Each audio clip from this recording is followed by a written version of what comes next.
Hey everyone, welcome to episode 5 of our summer series. And as we get closer to the fall season, today I'm going to be talking about treatments on the roadways during winter weather events. There's a variety of treatments that are used across the US, and some are dependent based on geography and locations. But there's salt brine, you have your beet juice and your beet brine, you have sand, and then you have gritting, which is a combination of rock salt and sand. But by far the most popular is some kind of salt solution.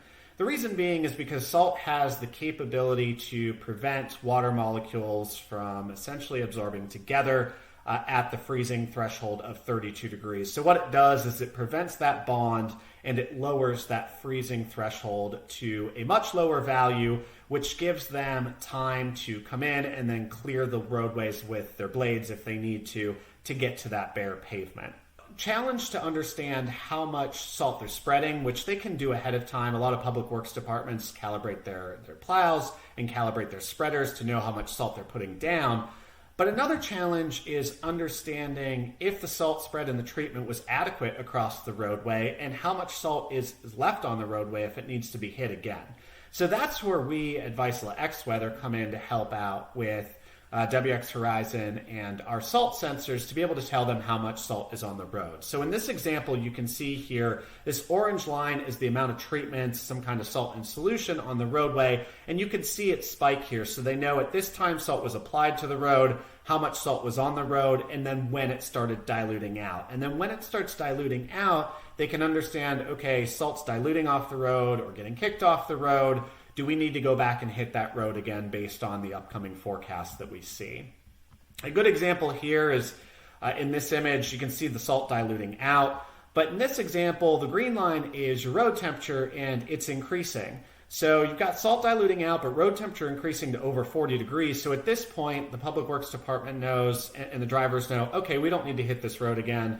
Those road temperatures are really going up. That's going to help with the melting, so we don't need to worry about it. However, then they can see later in the forecast that the road temperature starts to drop off closer to freezing and snow is expected again in the area. So then they know a better timing of when they need to go back and hit that roadway.